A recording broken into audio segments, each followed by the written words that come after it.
भारतीय ज्ञान परंपरा कथा रखुले निश्चित भाव में बहुत उपादेय था आपण मान अनुभूति भी शुणुली बहुत खुशी लगे जे आम जो आशा नहीं मैनेजमेंट जो आशा नहीं एभली शिविर आयोजन करने राजी होता सफल आपण मैंने निश्चित भाव में 3 दिनिया जो पर्व ए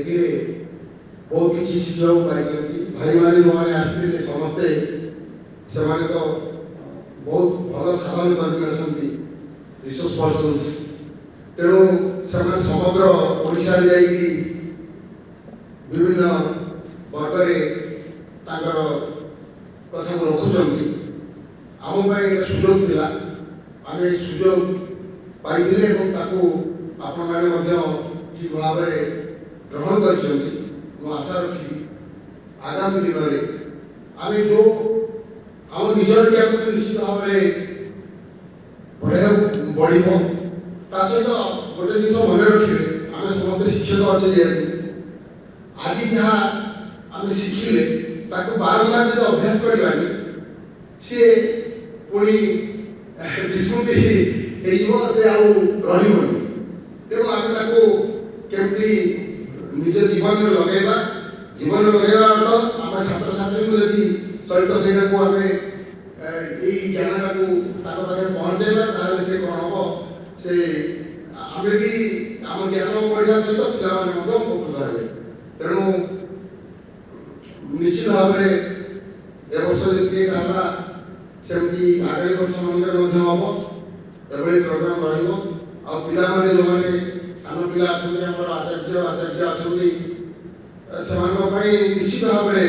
यहाँ बहुत उपकार लगे अनुभव कर अनुरोध रखी आम सभापति महोदय पाखे भाई मान पाखे जे मझे मझे आउ थे माने आसिक पुणी आपण मैंने आसते आम मैनेजर सहित कथबार्ता करी मझे जी गोटे 6 मास थे आउ थे भी हाँ बहुत भल हाँ 3 दिन जीविका मध्य आम आगे भल हाँ से जाओ आपण मान समस्त को किशोर भाई को एवं